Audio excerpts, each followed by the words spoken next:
ultimate fishing authority in the Northeast, the Fisherman Magazine. No guessing, just catching.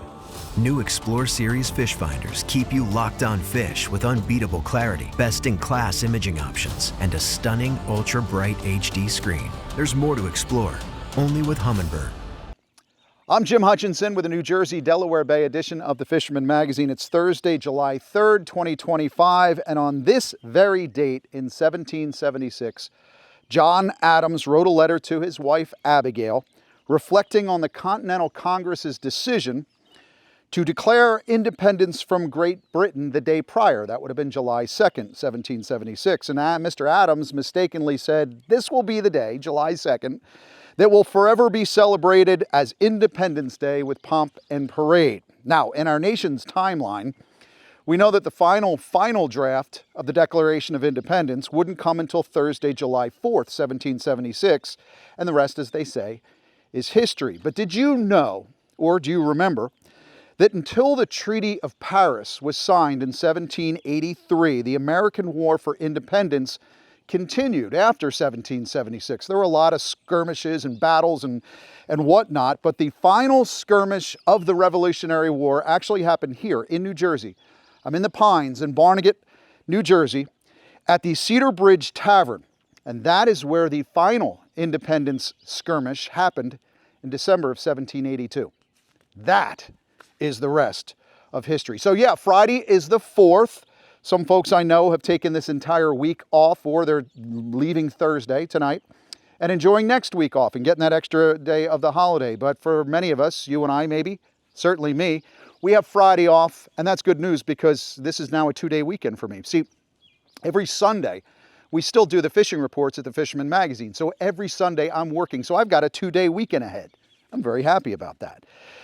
This week's edition, the one that we put to bed this past Sunday night, has a lot to offer you subscribers. That's that digital access that you only get if you're a Fisherman subscriber.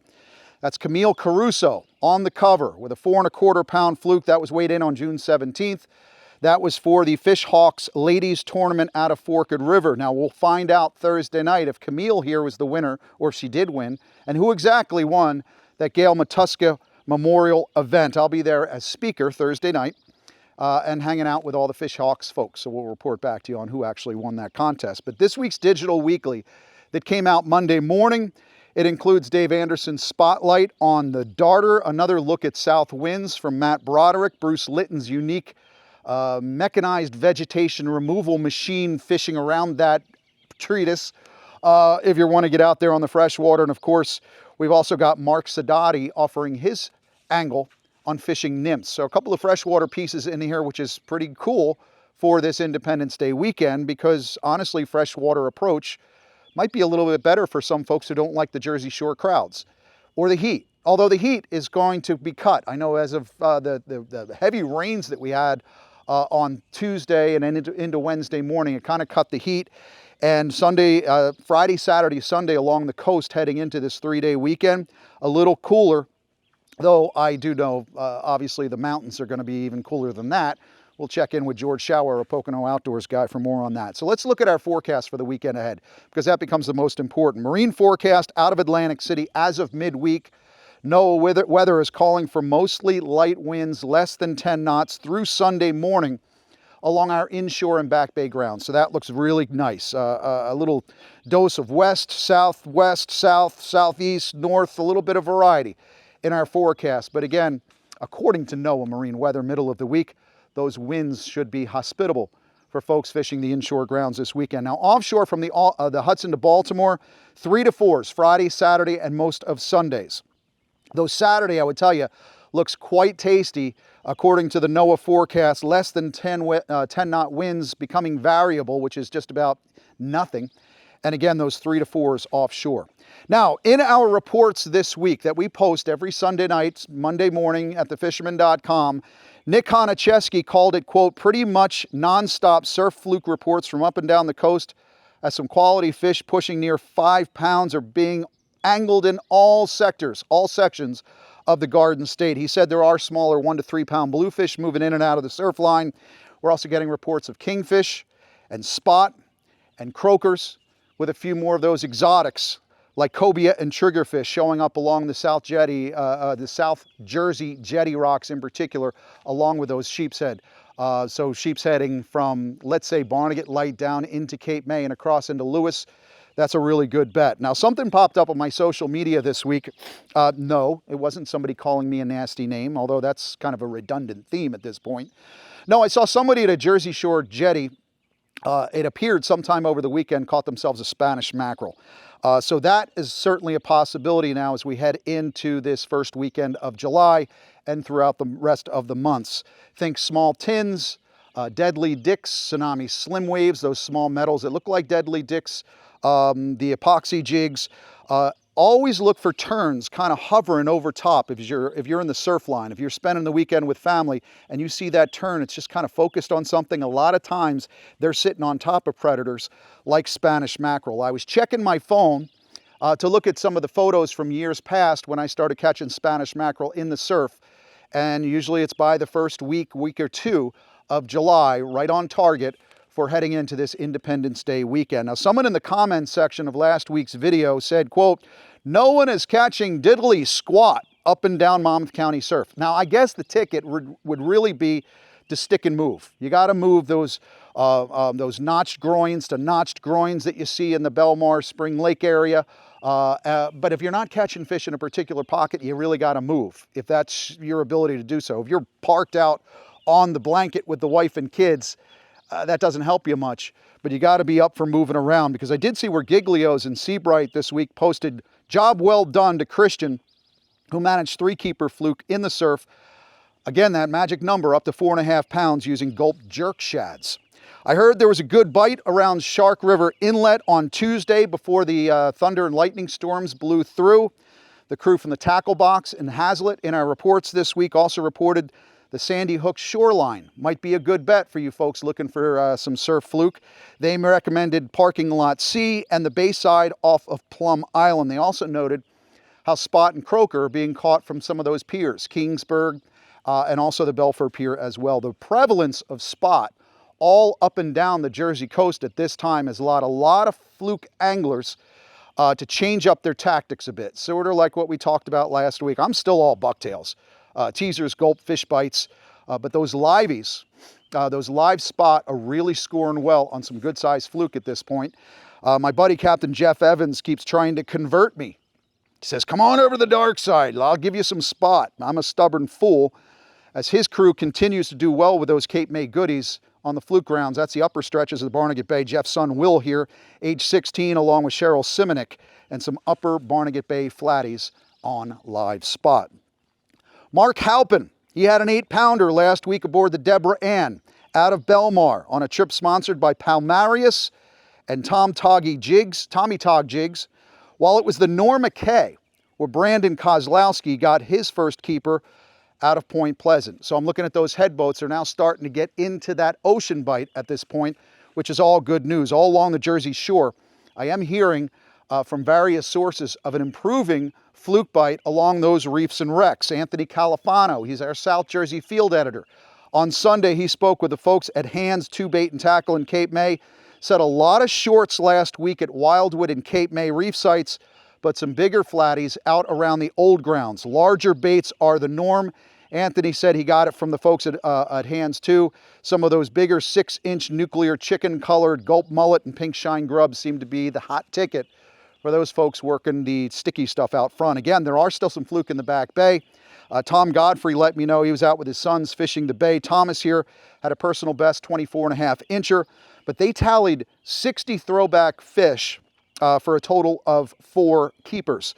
So again, water temperatures, as they start to increase in those back bays, you will find some of those summer flounder getting into some of the deeper holes, closer to the inlets, or maybe they might push out front. And again, as we get to this point in the summer, heading into July, some of the best action will continue to happen along those snags along the inshore grounds. Don't forget, too, while you're fishing the reefs, as of July 1st, we do have that single black sea bass allowance back. I always refer to that as a bycatch allowance, but you get to keep 1 humpback from now through August 31st, a minimum size of 12.5 inches here in New Jersey. So if you get that giant, make sure you enter it into the Dreamboat Fishing Challenge, because black sea bass, I keep talking about it week after week, it is still wide open for a prize for you fishermen subscribers.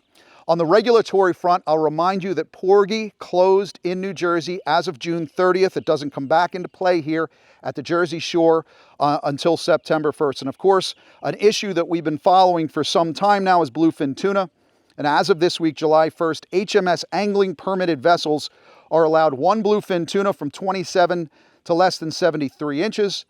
HMS permitted charter and headboats, you get two bluefin from 27 to less than 73 inches, although only one of those can be from 47 to less than 73 inches. So hope folks are happy about this, because I know a lot of guys were getting into the bluefin tuna before the regulatory change, but now that we've opened up that slot, it's a lot more amenable as far as bringing something home for everybody on the boat. I did see that Ed Plickta took his tuna kahuna east of Barnegat, took advantage of our healthy and rebuilding bluefin fishery. Get on them, get that HMS permit for your vessel, and get into the bluefin action right away. In his offshore report this week, Tom P.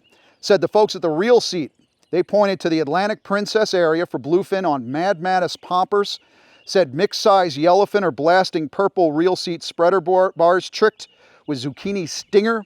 In the Wilmington and Baltimore, the Phantom Pattern Nomad DTX Minnow, purple chains and ballyhoo pulled at 6 knots. They will get you into some big eye if you're looking for some of those out at the Hudson Canyon in the weekend ahead. A lot of our offshore our offshore charter boats now are definitely geared up to hit those offshore grounds. I know the guys on the Jersey Nuts, for example, they're running an open boat trip on Sunday. It's an 18-hour trip chasing yellowfin, big eye, bluefin, tilefish, whatever swims in the blue water that you can eat. They're going after it, and that is this weekend ahead. For some offshore advice, pick up the July edition of the Fisherman Magazine on newsstands right now. That's the one with the sheep's head on the cover. There are some great tips in there from Qua Win on targeting sheep's head. You've got tips on targeting largemouth, either vertically or horizontal. Hear our spouse's perspective from Jerry DeGennaro on what it's like to be married to a fish-obsessed human, summer surf tactics, and of course, fishing through that dreaded south wind. But there is plenty of offshore advice in that glossy section. Make sure you get that this week. The July glossy edition of the Fisherman Magazine is out now. Jim Hutchinson has a breakdown of the management mumbo jumbo. Mike Hatchie has what you need to know if you're planning a trip to the Nantucket Shoals for Dinosaur Fluke. Going offshore, William Graham has an informative article on safety, strategy, and success. If you're new to tuna fishing, this is a must-read article by Captain Jim Frieda on how to prepare for that first tuna trip. Want to target bluefin tuna? Captain John Raguzzo has his pro tips and advice from his personal obsession. To get all this and more, be a subscriber to the Fisherman Magazine. When you subscribe, you get 12 glossy print editions, 26 digital editions to your inbox, this past weekend's reports, full access to the website, and more. As a subscriber, you can also be part of the Dreamboat Challenge and win a new Steigercraft powered by Yamaha, and compete for a rigged-out kayak from Yak Attack. Subscribe now.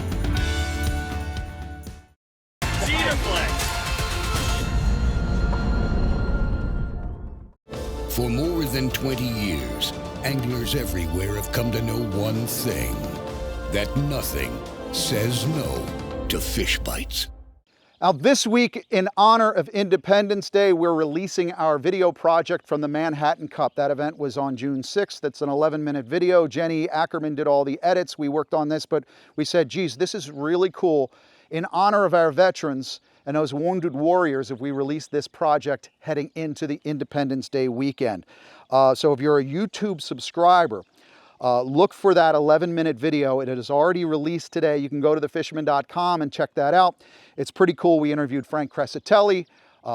We interviewed Nico Gill about the wounded warriors, or the warriors and the veterans. We also interviewed Captain John Raguzzo, got a Lifetime Achievement Award. And of course, his late son, Christopher, is the one who the Veterans Award in that Manhattan Cup is named after. So very cool stuff. Now, if you're not a YouTube subscriber, I would encourage you to sign into your YouTube account. click the bell and the notification. Then you could join the 50,000 other subscribers of the Fisherman Magazine's YouTube channel, so that when you do, whenever we have a new release of a video, you'll be notified. Like the one on Sunday. Every Sunday, Open Boat gets released, and this one's a longer one from Jenny Ackerman, but she's got a tease about the history of sport fishing. Hey everyone, this week's Open Boat is airing this Sunday. However, this video itself is airing Thursday, July 3rd, the day before 4th of July.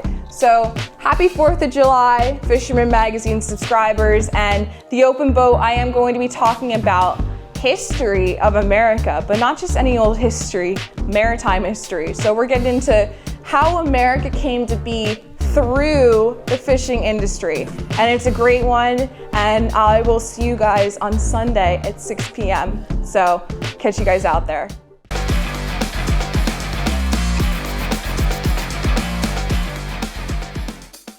In the famed waters of Panama awaits a fishing experience like no other. Tropic Star Lodge welcomes anglers to get in on world-famous fishing action. Plan your perfect trip today. Tropic Star Lodge, the ultimate in fishing adventures for more than 60 years. Now, as referenced in our digital weekly edition cover this week, there was an 8-pound fluke weighed in recently by Philippe Roux. That was weighed in a Gabriel tackle in Brick. Now, that's on top of the other New Jersey subscriber, Michael McGuigan, who had a 7.9-pounder weighed in also at Gabriel tackle in Brick. Now, Frank, I was in recently buying some bucktails, and I don't have an 8-pound fluke to show for it. So, next time I come in, I want that really special advice. Now, as referenced in that digital weekly edition as well, is the fact that you as subscribers get to join the Dreamboat Fishing Challenge. Just like Philippe, just like Michael, you can enter a big fish in that Dreamboat Fishing Challenge. And of course, we've also got our Coastal Kayak Clash going strong right now. For an update, let's go back to our virtual studio and talk to Tim and Dave. It's July, and we have the first Dreamboat update of the month. We start off with Long Island subscriber John Chilio from East Hampton, weighing in his 8.82-pound fluke at Montauk Marine Basin, taken third in the fluke category.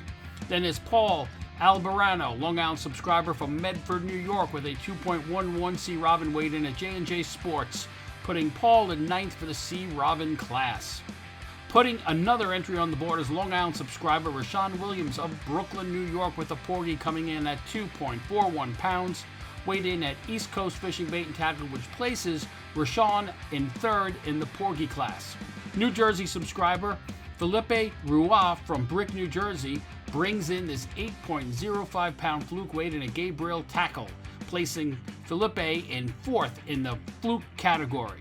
The leaderboard looks like this. Jeffrey Harrison in third with 17 points. Thomas Luciano takes second place with 18 points. In first place is Rashawn Williams, taking the top spot with 18 points. Are you the best angler in the Northeast? Well, now is your chance to prove it.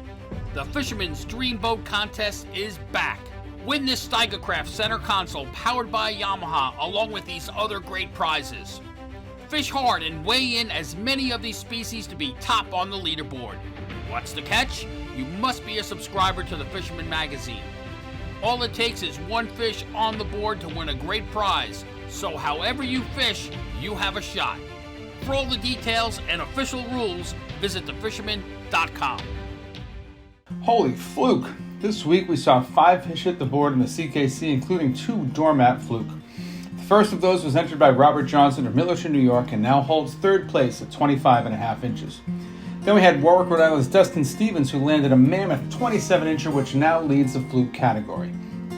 We had 2 qualifying scup, a second place 16.25-incher caught by Warren, Rhode Island's Mario Santos, and a category-leading 17-incher landed by Mike Triptree from Long Island, New York. Newport, Rhode Island's Todd Treones upgraded his bonito to 22 inches to maintain second place and to put a little more space between he and third place angler Dustin Stevens. The top 3 now looks like this. We've got Tom Hood in first place with 7 points, Dustin Stevens in second place also with 7 points, and Justin Oser drops to third place with 5 total points. Hey kayakers, the Fisherman's Coastal Kayak Clash contest is back. Win this fully outfitted Hobie Mirage Lynx kayak from Yak Attack along with other great prizes. Catch and release as many of these species to be top on the leaderboard. To enter, you must be a subscriber to the Fisherman Magazine, fish from a kayak, and document your catch. Many chances to win great prizes, so get out there on the water now and fish hard. To be part of the action, you must be a subscriber and register at thefisherman.com. In his weekly freshwater report at thefisherman.com, JB Casper said he spoke to John at Old School Outfitters, Old School Outdoors. Now, JB talked to everybody. It's a big, comprehensive freshwater report. It's there every week. But John, he said they're still catching mixed-size stripers between the bridges in Trenton, mainly at night in the river north of Trenton. Smallmouth are the dominant fish at this point, but the shop also got reports of flatheads being caught in the evening, along with the occasional muskie. John also said largemouth continue to supply some good action in Mercer County in those lakes and ponds. Now, live shiners are probably the way to go right now. John apparently bought too many shiners. He's got so many of them right now, he's got to move them. I don't know if I ever told you this, but 30 years ago when I was fresh out of college, I worked at a radio station, the Jersey Shore, adult contemporary news station. I used to write copy about furniture liquidation sales, even did some commercials on funeral homes. But now I'm talking about liquidating bait. We've got to move this bait. We've got too much of it. I love my job, tell you what. If you want some advice on where to live line some of those shiners, let's head west to Beltsville. Check in with my friend George Shower, the Pocono Outdoors guy. Well, hey, thanks, Jim. Looks like we might get hit with one of those thunderstorms we've been dealing with all week here, just any moment. And you can see the lake, for all intents and purposes, it's basically empty. That'll probably change first thing tomorrow with this holiday weekend upon us. Hopefully things will be not too crazy, but I think we're in for some trouble anyway. You know, recreational boaters will be out, jet skis will be out, crowds will be all over the place. I think we're best looking for some place we can get off the beaten path, maybe get into a nice calm pond somewhere, do a little bass fishing somewhere until the season or the holiday weekend passes over. But there's still some good fishing if you guys want to get out. We had a few folks check in. On the Delaware River, we had Ashford King check in from Cinnamons, New Jersey. He was down there getting a bunch of catfish and perch right off the Delaware. And I'll tell you, I've spent a lot of hours in the Delaware down that way myself. It's a lot of fun. You can catch a lot of great channel cats. Don't forget, guys, if you want to get a little more adventurous, you can spend the night up on the Delaware, a little bit further north, and maybe get into some of those flatheads that are becoming much more common. Also some great fish in there. Bruce Pashley was on the Delaware River, much further north. He was still getting some of those stripers, some of those big girls still hanging around if you want to get out and wet a line for them. So lots of good options there. Over in lakes like here and Wallenpompak, Will Grouper was up and he was out with his daughter Isabella getting into some nice striper as well. So lots of good fishing, guys. Don't forget to get out on some of that. Again, the crowds are just going to be absolutely insane this weekend. I wouldn't get your hopes up about getting on some of these bigger bodies of water. Again, find that nice quiet stream or that pond. Maybe get in some crappie or something until the weekend blows over. But go have yourself a great 4th of July and have a burger on me. Guys, get out and get on them. From Pennsylvania, I'm George, your Pocono Outdoors guy.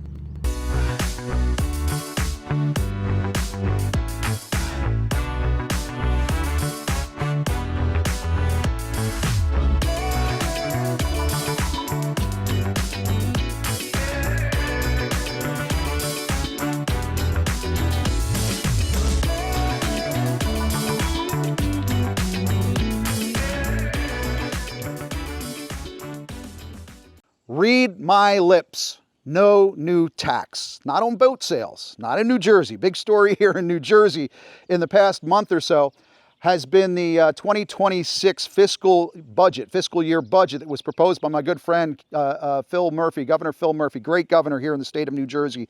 But he had proposed raising taxes on things like bowling and golf. I think breathing might have been on there as well, but also included in his proposal was an increase in the boat sales tax in New Jersey. Big thanks to the Marine Trades Association because that lead balloon crashed. So if you're looking to buy a boat in the coming year, it's the same 3.3125% tax up to $20,000. That's your threshold.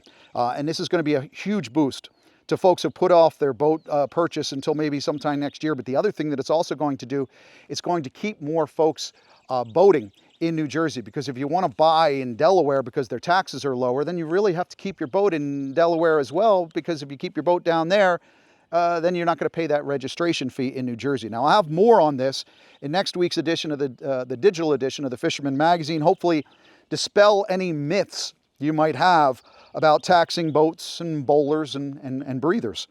This week, my editor's log digitally focuses on something called catch cards, which might be something that we're going to be looking at down the road as far as keeping a daily log of what we're catching to submit to the managers. I'm going to refer you back to the July printed monthly edition, my article about recreational reform initiatives and sector separation. That's the management mumbo jumbo reference in this week's digital editor's log, and it's the story that you're going to find in the glossy section in July. So it's not just about breaking down the recreational sector into two subsectors, private and for hire, but there's also discussion at the Mid-Atlantic Fishery Management Council and the Atlantic States Marine Fisheries Commission about how to have anglers keep a daily record of everything that they catch.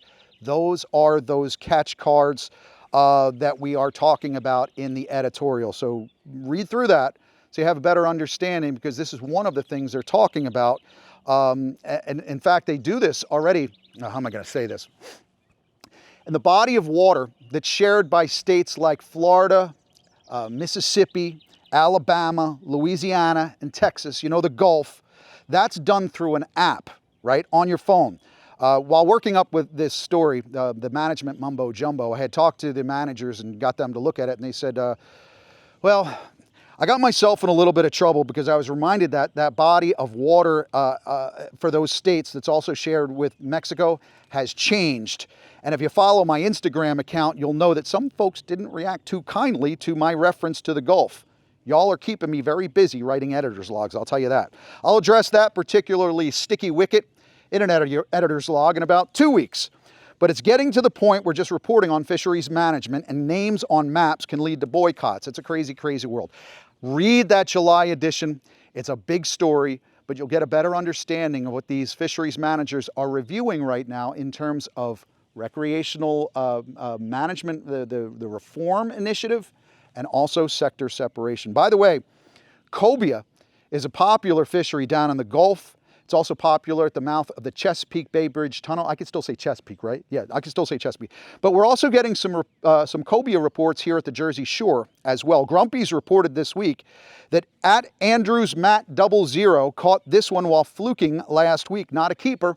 They have to be 43 inches or above to take home. It's a 2-fish limit on cobia right now in the state of New Jersey. However, that's going to change at some point. Apparently, while working on this year's cobia compliance report, the New Jersey Division of Fish and Wildlife noticed a discrepancy between what the ASMFC had listed as a regional default regulation and what New Jersey has on the books. A few states are in this bind right now, but according to the ASMFC, it's supposed to be 1 cobia at 43 inches, not 2. We might find out more information about this next week. Next Thursday, the New Jersey Marine Fisheries Council meets Thursday, 5 p.m. at the Stafford Township Firehouse. We'll find out about maybe the notice of action and compliance and whether that new bag limit on a 43-inch cobia is in place at some point very soon. But if you're on the inshore mid-range grounds, keep an eye out on some of those cobia. We're starting to hear more reports of these torpedoes that all of a sudden just cruise by the boat. If it's possible to have yourself all rigged up with a live spot ready to go to pitch it at one of these cobia, that would be helpful. Also, perhaps, at the very least, have one spinning outfit rigged up, ready to go with a black bomber. There's something about cobia. I've heard this from more than one person. Lots of people have said those cobia seem to love those big black bombers. And again, cobia are in play. There are some bunker off the beaches. And of course, the thresher sharks are in the mid-range grounds as well. The celebration of our independence when these United States officially broke free from England's king, as John Adams wrote to his wife Abigail on this very day in 1776. I am apt to believe that it will be celebrated by succeeding generations as the great anniversary festival It ought to be commemorated as the day of deliverance by solemn acts of devotion to God Almighty.